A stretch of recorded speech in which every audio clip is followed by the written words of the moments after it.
author of the story is Michael Morpurgo. Michael Morpurgo is an English author, poet, and playwright who is known best for children's novels. Now, the main characters in the story: number 1, Jim McPherson, second is Connie McPherson, and third one is Hans Wolf. Jim McPherson. He was the leader of his English troop. Before getting into war, he was a school teacher in Dorset, and Dorset presently is in the west part of England. He was brave and courageous person as he was leading his troop.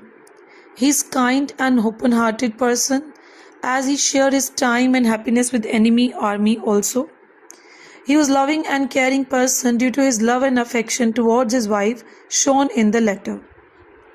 Second one is Connie McPherson.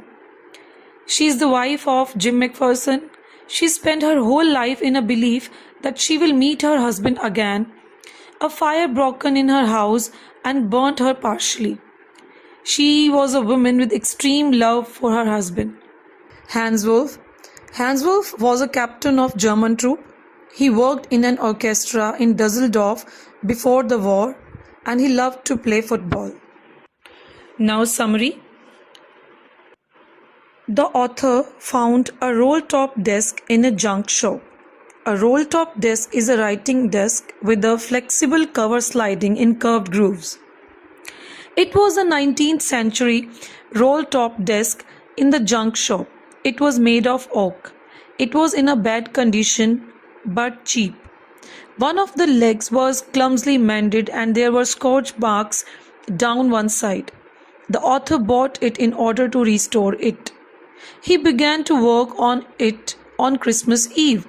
The author pulled out the drawers. He found that these had been badly damaged by fire and water. The last drawer had stuck fast. He had to use much force to open it. When it opened, it revealed a secret space. In it, he found a small tin box. On the top of the box, these words were written: Jim's last letter, received January 25, 1915, to be buried with me when the time comes. Inside there was an envelope with the address Mrs. Jim McPherson, 12 Cooper Beaches, Bridport. The date was December 26, 1914. The author read the letter. The owner of the desk must have put it in. The letter had been written by a captain of the English army. His name was Jim McPherson. He had written it to his wife Connie. A wonderful incident had happened on the battlefield on the Christmas day. Jim McPherson had narrated it in his letter. And the incident was: the English and the Germans were at war. The two armies stood in their respective trenches on the two sides of the no man's land. Suddenly, McPherson saw someone waving a white flag from the enemy side. Then he saw many German soldiers calling out to them. They were wishing a happy Christmas to the English soldiers. Some English soldiers shouted back, "Same to you." The English thought that was all. To their surprise, they saw many Germans moving towards them. The captain was alarmed. It could be a trick, but it wasn't.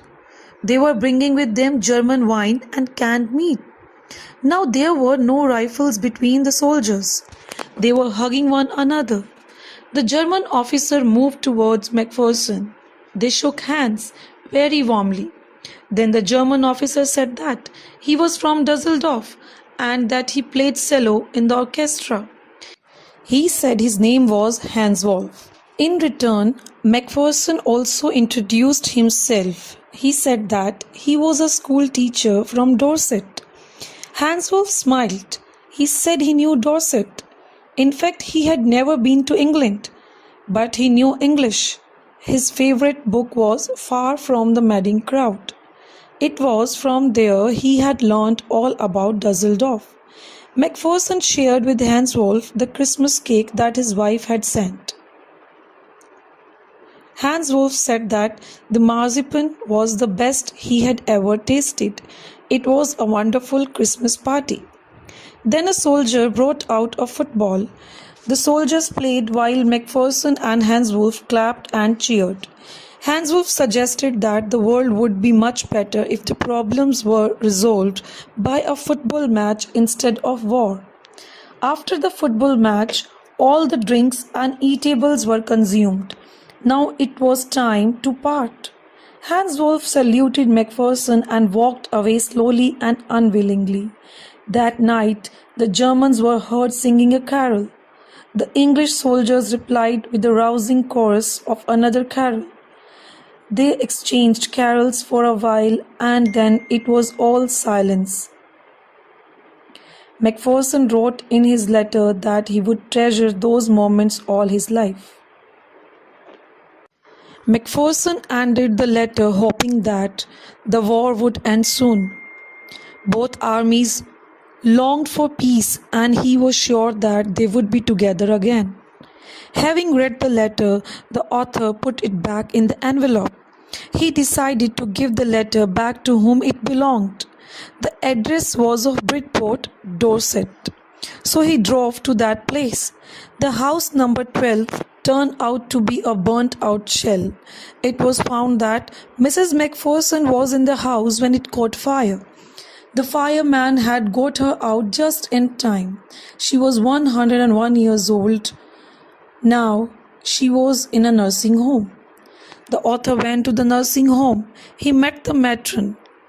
A matron is a woman in charge of medical arrangements. She told the author that Mrs. Macpherson was rather confused that day. They had put her in the conservatory. A conservatory is a room with glass roof and walls used as a sun lounge. The author found Mrs. Macpherson sitting in a chair.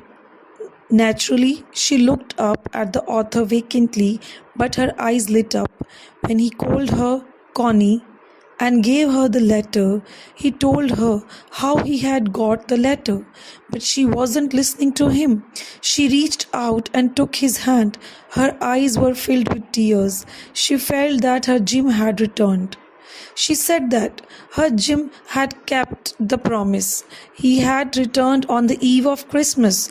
She made him sit beside her. She kissed his cheek. She talked long and lovingly to him. She said that she had got the best Christmas present in the world.